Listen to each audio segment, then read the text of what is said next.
Hello everyone, good evening, good evening, good evening, namaste. How are you all?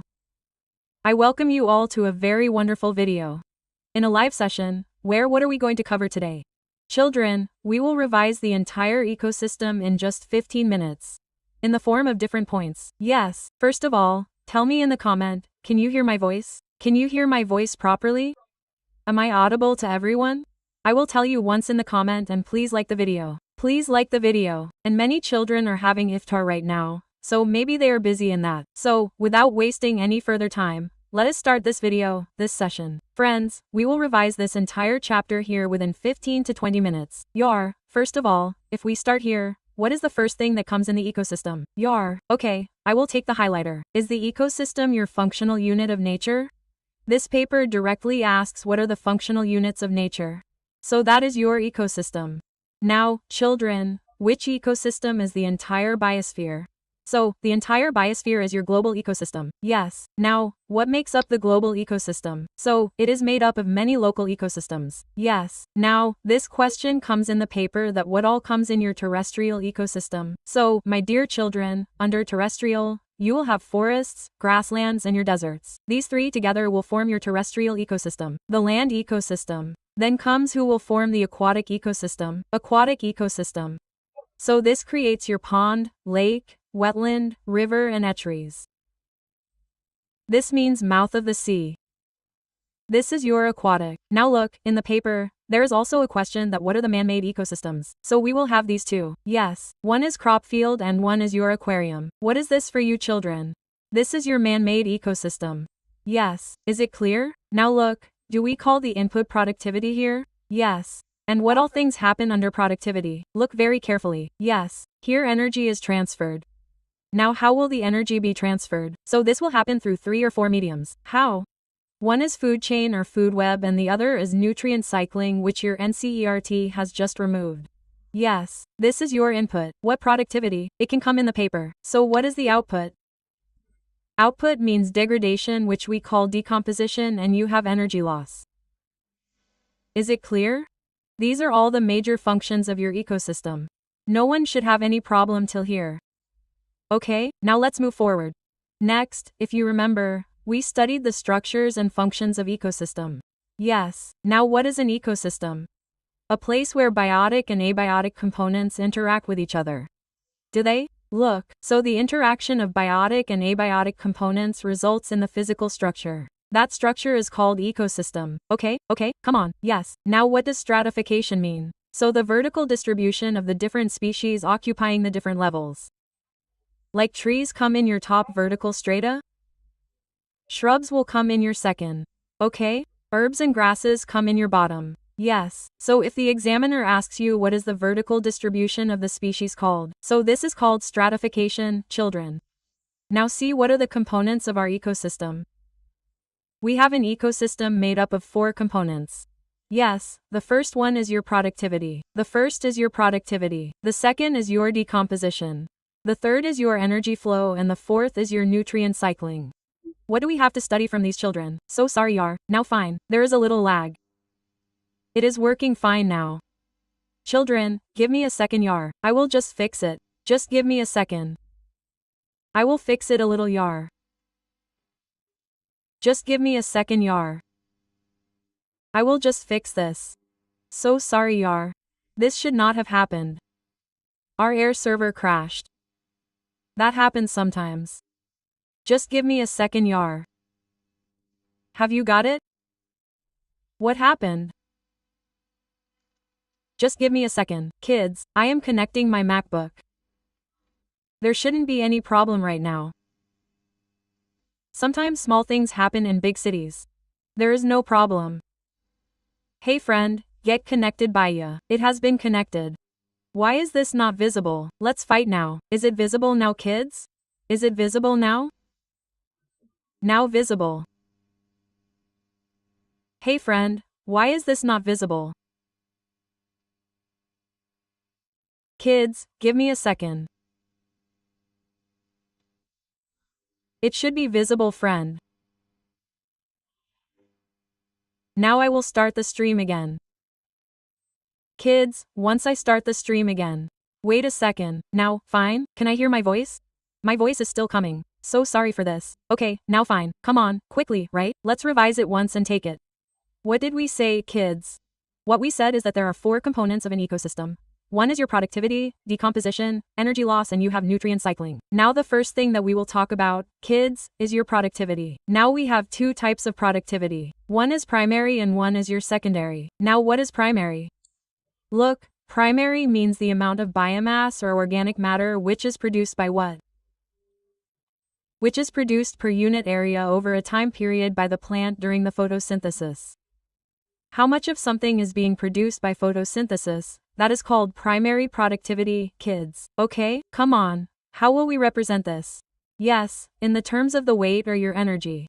Now the rate at which it is being produced, we call it productivity, kids. So the rate of biomass production is called productivity. And how will we measure this? We will put in year on it. We will not do anything else. Now the primary productivity that we have is divided into 2 parts. What is your first one, children? One is gross primary productivity. We call it GPP. So what is your GPP? Rate of production of organic matter during the production. What does it mean? How much material is produced in total? We will call it GPP. We will say, well, then what is this NPP, friend? Who is doing all this work for you? Who is making it all? The plant is making it. Some amount of energy is kept by your plant. For what? For respiration? Now the remaining material, which will be used further by the consumer, we call it NPP. What? Available biomass for the consumption to the heterotrophs? Meaning herbivores and your decomposers. What do we call that? Yes, NPP. What does it mean that the consumer will get? He will get GPP or NP. You always get NPP. So NPP equals GPR. You have to remember this, kids. Okay, now move ahead. Now who is doing the primary productivity? Is the plant doing it? So who is dependent on primary productivity? Look, it depends on the plant species. It depends on the plant species that is covering a particular area.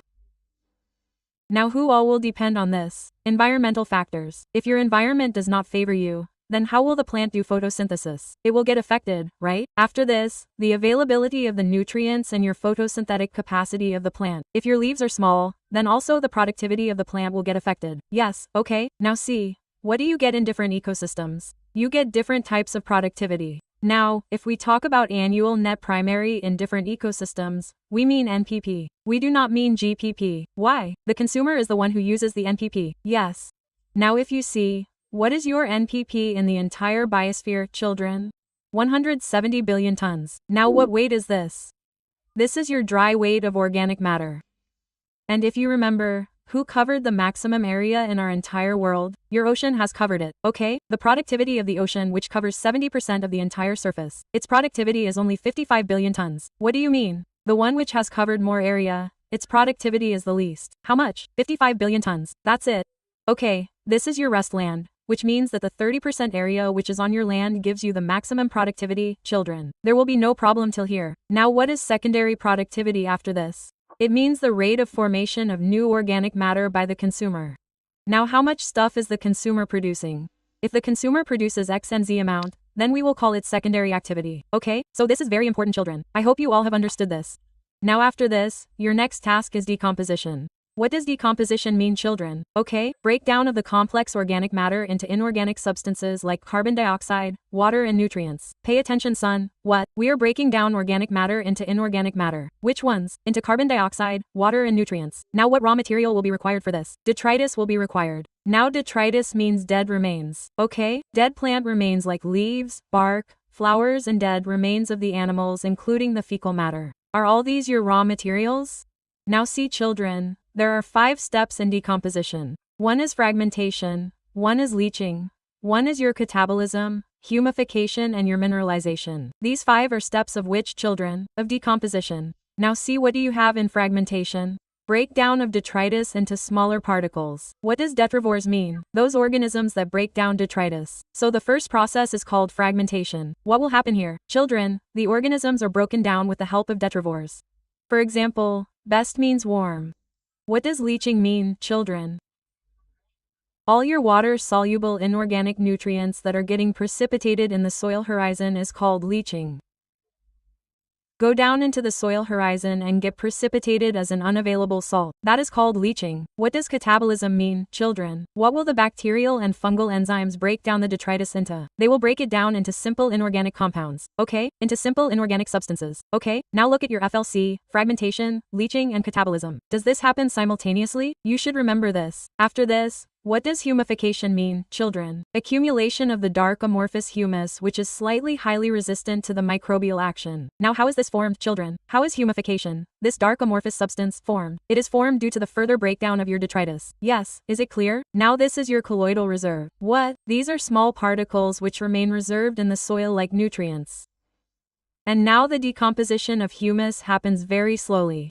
Why? Because microbes are very resistant. To what? For humus. So it is written that its decomposition takes place at a very slow rate in the soil. Why? Because microbes are very resistant. After this, what does mineralization mean? Yes, further breakdown of humus by what? Who will do it further? Microorganisms, so that the inorganic compound is released. From inside what? That is what is called from inside the detritus. Humus is further degraded by the microbes to release what? To release what? To release inorganic nutrients. This is what we call mineralization, children. Okay, fine, let's move forward. Now see, what did we tell you, children? That fragmentation, leaching, and catabolism. Does this happen simultaneously? Where does it happen? So your fragmentation, leaching, and catabolism happen simultaneously on the detritus. You should remember this. Now the rate of decomposition depends on different factors. When will it be slow and when will it be very fast? See, when will it be slow? When your detritus is rich in lignin and chitin, then decomposition will happen very slowly. Okay? Now if there is low temperature or if there are anaerobic conditions, then also your decomposition will happen very slowly. Now when will it be fast? Yes, when it is rich in nitrogen, water and soluble substances like sugar, then your decomposition will happen very fast. And when will it happen fast? When you have a warm and moist environment. And remember this thing, that your decomposition is an oxygen requiring process. Yes, is it clear, children? Okay, I don't know if some issue is coming again and again. There is no problem. Now let us also keep in mind that temperature and soil moisture are also very important climatic factors which regulate decomposition. Children, this is very important. Move forward. Now how does the flow of energy happen? We have already told you that energy flows in a completely unidirectional manner. From where to where? From the sun to the producer, and from the producer it will go to the consumer. That means the sun will have 50%. Now it will go to the plant. How much will the plant use? The plant will use 2 to 10% and make your food, which will be simple sugar. Okay, is this the reason why the whole world is running? Because of this the whole world is running. That means the consumer is dependent on it. At the same time, whatever solar rays are coming from the sun, are your photosynthetic bacteria, your cyanobacteria also getting food from them? So your energy algorithm will be unidirectional. It will be straightforward. It is not like you will return the energy back to the sun. It does not happen at all. Now look, we have different trophic levels in the ecosystem. Yes, sir. Now look, the amount of energy will decrease at the successive trophic level. What will it mean? Whoever lives below will have more energy. The producer will have more energy and the top consumer will have very less energy. Now how much percent of energy will be transferred further? Yes, only 10% of the energy is transferred to each trophic level from the lower level. We call this 10% lock, or we also call it Lindemann's law, children. Now look, here you have the primary consumer. Then after that you have the secondary consumer, and after that you have the tertiary consumer. These will be the three consumers. Yes. Now how did this primary consumer come? How did it come? Look, if you remember, we have a primary producer. Who is it? Plants, which are your autotrophs. Let me zoom out a little bit.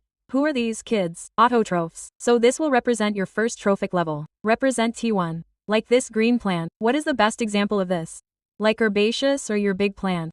In which? In the terrestrial ecosystem. Let's take the example of both together. And this is your example of aquatic ecosystem. Who?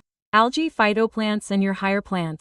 Okay, this is your example of aquatic. This is their producer. After this, what will be your consumer at the second trophic level? Which is your herbivores. What are the herbivores? Animals that feed on plants. This will come at your T2. Now, what are the best examples of this in terrestrial? I will move a little to the side here. Who all will be included in this? Insects, birds, and your mammals, and in aquatic your zooplanktons and mollusks. Third trophic level, which is your primary carnivora, which is feeding on animals. Will your birds and wolves be included in this? And fish will come in which? In terrestrial and aquatic. Then fourth trophic level, which is your secondary carnivore. Will man and lion be included in this? And in aquatic, your large fishes are included. Yes, just remember this. How much % of energy is going? Only 10% of your energy goes. Now we have two types of food chains. One is called your detritus food chain and the other is called what do you have? Grazing food chain. Two types. Now when will the detritus food chain start? Yes, when you have dead organic matter. Now what will it be made from again? So it is made up of the decomposers, which are heterotrophic organisms. Is it clear? So whenever a human dies, your DSA starts. Yes. Now which organisms will be there? Like fungi and bacteria. These are the ones who do the decomposition for you children. Now they meet their energy and nutrient requirement by degrading the dead organic matter. Now how will the fungi and bacteria get food? So those DFCs will break down any dead organism and from there they get their food, which we also call detritivores, which, dead remains, which is also known as a saprotrophs. Saprotrophs means to decompose. Now where will we get the maximum energy from in a terrestrial ecosystem? Yes, from DFC or GFC. It comes in the paper. So in your terrestrial ecosystem, a larger fraction of energy flows through the detritus food chain than through the grazing food chain. That's it for you about DFC.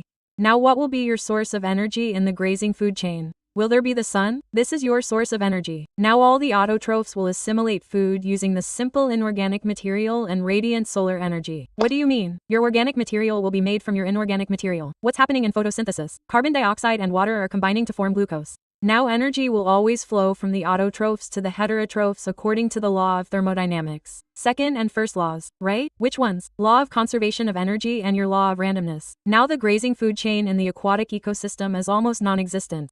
Okay, listen, grazing food chain is a major conduit for the energy flow. Sorry, I said it wrong. I should have said it in detritus. Listen, so what do you have in detritus food chain? It is seen in terrestrial ecosystems and in aquatic ecosystems. The maximum flow of concentric energy is through grazing food chain. You should keep this in mind. It may come in your statement in the paper. Okay? Now we have two types of crops and states. One is your standing crop and the other is your standing state. Guaranteed, questions are bound to come. So what does standing crop mean? Look, each trophic level has a certain mass of the living material at a particular time. In every trophic level, every organism has some living material at a particular time. That is what we call standing crop. Now what happens in the standing state at a particular time? How much of your inorganic nutrients are available? That's it, come on. Now measured as the mass. Hey yar, measured as the mass and the living organism. Biomass and the number in the unit per area. For standing crop, measurement of biomass in terms of dry weight is a more accurate. Okay, to measure standing crop, we take dry weight. Now what happens in the standing state? Then you know that the organism needs a constant energy supply to work. So how will that come? The organism needs a constant supply of nutrients to grow, reproduce and regulate the various body functions. The amount of nutrients such as a carbon, nitrogen and phosphorus calcium present in the soil at the given time. Remember the difference. What is in a standing crop? Yes, how much biomass is available to a living organism at a particular time, that will be called standing crop. And standing state means how many nutrients are available in the soil at a particular time. Do you remember? This is the state. Well, it varies in a different kind of ecosystem, so it will depend on different terrestrials. Standing state in your aquatic will be different. Yes, and it also depends on the season, children. Now what comes after this? Your ecological pyramid. Ecological pyramid. Now food and energy relations between the organisms at a different trophic level. How do you express it? Energy relations. We represent it in terms of number, biomass and energy. Yes. Now each of the bases of each pyramid will have a base. Who will make the base? Okay, producer is your first trophic level. Okay, apex is your tertiary or it will be your top level consumer. Yes, now the trophic level represents a functional level. Remember this is majority. A trophic level represents the functional level, not your species level as such. Now a given organism can occupy more than one trophic level in the same ecosystem at the same time. Remember, now we have three types of ecological pyramids. One is your pyramid of numbers, pyramid of biomass and pyramid of energy. Let's move ahead. Now listen, what do you have? Yes, children, is it a pyramid of numbers? Pyramid of numbers. Now if you look here, you have a lot of producers here and very few consumers. This is a pyramid of numbers. I have taught you. I have just brought this diagram. Just look at it. Now this is your biomass. Pyramid of biomass. Look, it is written here dry weight. So producers are still more and you have less consumers. So which pyramid will you call it? It is called an upward pyramid. Yes, okay. And what do you have? Yes, the last one is your inverted pyramid of biomass. Which one do you have inside? This is seen in aquatic ecosystem. So it is written inverted pyramid of biomass, small standing crop of the phytoplants, Suppose the large standing crop is the zooplankton. This means who is the producer here? It is the phytoplants. And who is the consumer here? It is the zooplanktons. So there are very few producers here. Few producers are holding the consumers here. Yes, this thing is over. Did you enjoy it? I enjoyed it. It is over. There is nothing else to read. There is nothing else to read in the ecosystem. It is over. Okay, you just have to keep these things in mind. We got a little late by 5 minutes today. It got delayed. The reason is because some server issue was happening. It is over. That's all you have to remember. Remember decomposition. Nothing else to remember. Okay? Enjoyed it. Now listen, I will also upload its PDF on Telegram right now. You join Telegram. And after that, children, keep one thing in mind, that what time is our class now? Right now our class is at 8 o'clock. I have pinned the link here. Our class is at 8 o'clock. Definitely enroll quickly. We are going to cover complete biology here. The second thing is that children, our Unacademy Learning Festival is also going on. You guys should definitely enroll. Its link is also given in the description box. By using code Biology Live, you can use the entire Unacademy Plus for free for a week. Enjoyed it? See you now in the evening at 8 o'clock. Children, you will have a lot of fun with new MCQs. That's all for now. That's all. Okay, I will not make you pass your time at all. Sir, you did not even study the energy pyramid. No, there is no energy pyramid. Number of fields is fine. Energy pyramid, but you understood it, right? It will always remain upright. Energy pyramid will always remain upright and you don't have to memorize dates in it. It is a conceptual thing. Okay, I have revised your entire review here. Like the video. The recording will be available now. You guys must give a nice feedback. And tomorrow we will also do organism and population. And tomorrow I am also starting chapter by chapter of biotech and CERT line by line. And I am starting chapter-wise MCQs practice very soon. Yar, you don't take tension, yar, okay? Yes, it is my responsibility. Whatever is left from respiration, I will get it done. Okay, kids? Done? Yes, done. Let's go. Thank you, guys. Thank you. Jai hain. Bye, bye, bye, bye, bye.